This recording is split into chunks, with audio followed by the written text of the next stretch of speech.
नमस्कार, मैं रश्मि। स्वागत है आपका देश के सबसे तेजी से बढ़ते हुए न्यूज चैनल प्रजातंत्र टीवी में।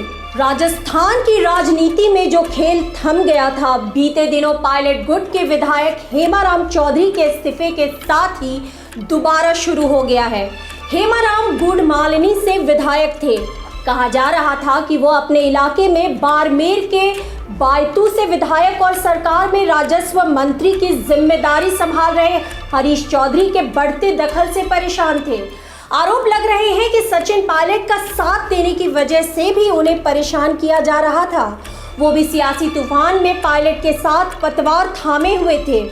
हेमाराम सरकार के कामकाज पर भी सवाल खड़े कर चुके हैं। अपनी ही सरकार के खिलाफ बगावती सुर में काफी समय से बोल रहे हैं।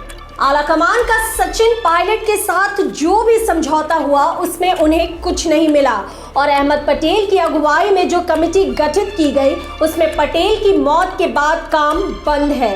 ये कमेटी पायलट के मान सम्मान की वापसी के लिए बनाई गई थी। पायलट गुट के विधायक पायलट की चुप्पी से परेशान होने लगे हैं और उनका सब्र टूटने लगा है।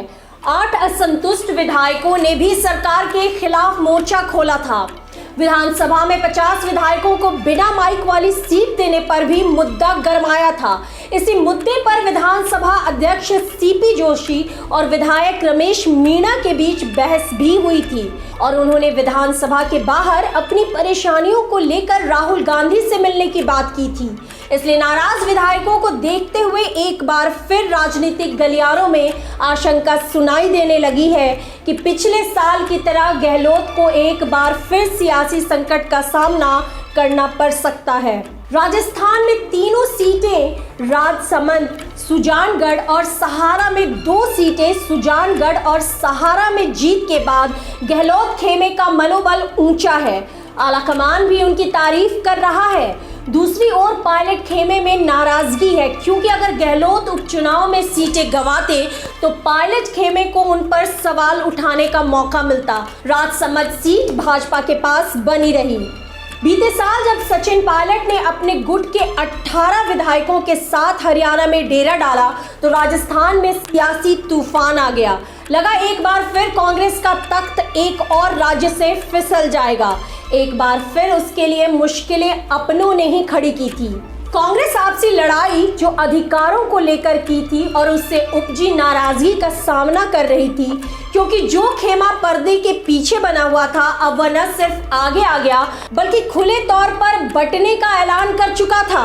सचिन पायलट और उनका खेमा अपनी लड़ाई को अधिकारों और आत्मसम्मान की लड़ाई कह रहा था। दूसरी ओर अशोक गहलोत भी सियासत के मंझे हुए खिलाड़ी की तरह अपना खेल खेल रहे थे और इन सब में उनके साथ में थे नंबर जो सरकार बचाने के लिए काफी थे।